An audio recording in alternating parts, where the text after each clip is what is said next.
Greetings and salutations. I hope everyone's having themselves a mighty fine day. Please like the video, subscribe, and hit the bell down so the ghost of the 13-month series doesn't get you and you can stay notified.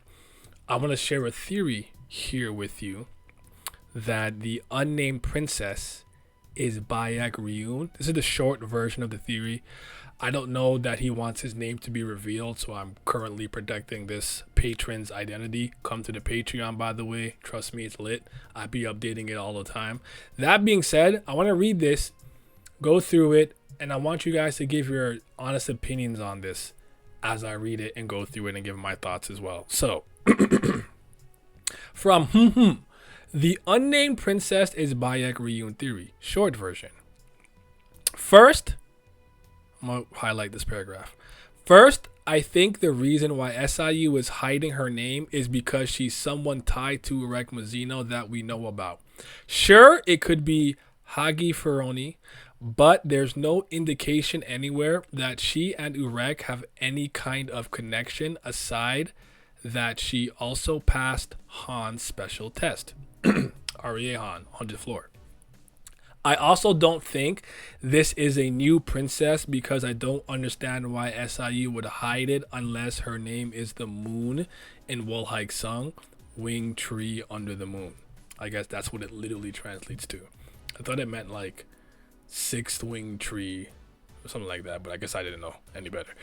I speak French and English, and I can Mickey Mouse my way through a Spanish conversation. That's all I got for you. The only princesses we know Urek has a connection is to is Graham and Yuri. So really, this leads to only one conclusion in my mind. This princess is Baek Ryun, the only other significant person in Urek's lore after Phantom Minim. I think that's interesting. And now that I'm realizing it, I think me highlighting it made it harder to see. 1 second. I zoomed in a little better. That should be easier to see. All right, let's keep going. I'm going to highlight it first just so you know what I'm reading. I'm reading this little portion here. I believe SIU was doing something similar to with Van Kellenyama, changing Bayek's gender and backstory slightly. There's also an interesting note that there are conflicting reports of Baek Ryun's appearance in the blog post, so maybe Bayek's appearance isn't well known. I think that much is fair. Makes sense to me, but let's keep going and see where it gets juicy. The meat and potatoes. I'm going to highlight this next section right here now. Baek Ryun translates to White Lotus, and from my understanding, it's a feminine name, but I could be wrong about that. The princess has a plant theme, which seems to be something SIU is emphasizing more and more lately. Plant god, machine god. We spoke about this ad nauseum on my channel, so you guys should be caught up with that. The princess's abilities are inspired by the Arthurian legend of the Lady of the Lake, and how did I not catch that? That made a lot of sense now that I'm recounting the kind of like spell she casted to summon her Zanpakuto type beat. And it seems like she chants to summon spirits to use their power, so perhaps these spirits are from the forest she's from. Maybe the reason why the princess wants to kill Zahard is to avenge these spirits. There may be a connection to the plant god. Okay, so this is going to be the next section that I'm reading here.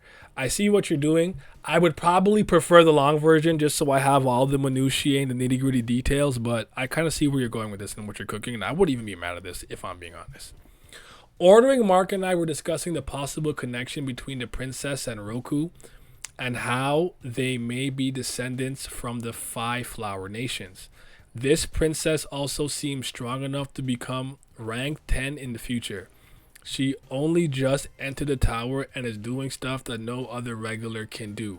Like, I can't see in Dorsey or even Rand being able to hang with Urek or helped in deflecting Rahab's attack in chapter 9, which is fair. Even though Adori ended up being from a great family, maybe if this princess is Baek, she's not from a great family and is ranked in the top 10.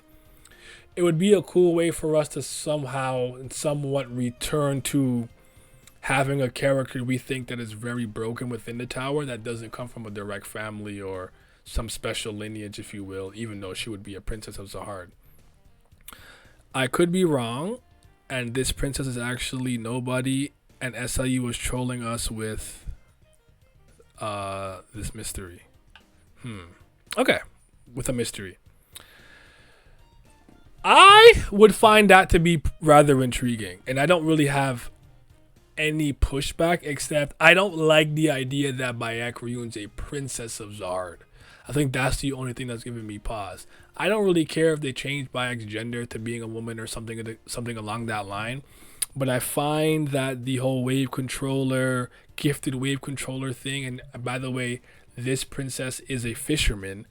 I think it's more interesting if Baek Ryun is just somebody in the tower with extreme talent as far as in-tower habitants go, with the wave control position and Shinsu in general, blessed by Shinsu, all of those things. But I like it. I think it's interesting.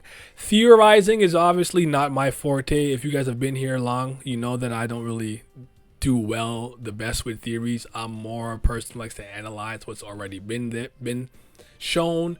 I like to deconstruct what we already know and kind of go back and parse through certain things, just because I think my mind works better that way. But I like it.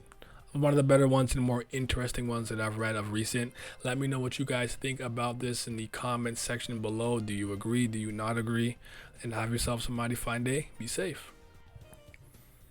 It would help me out a lot and do my heart a lot of good if some of you guys who are not on the Patreon would consider pledging or maybe becoming a channel member. But shout out to the Patreon gang. Shout out to the CBLs. That is the certified BAM lovers. Appreciate y'all. But for the tier 2, we got the Priests of Fire. They might be the real CBLs. That's Brilith gang. And big shout out to the 5th Zen Gods, my tier 3 pledgers. Shout out to Agrona Vitera, Big Chief, Gray, Johnny Rogers, Katan, Lucky Roo, Muzaka, Naz Riley, Scobe, Simi, Zyler Scotty. Your support is greatly appreciated. Thank you. I'm going to have some sugared sand today. Oh yeah, that's a real meal.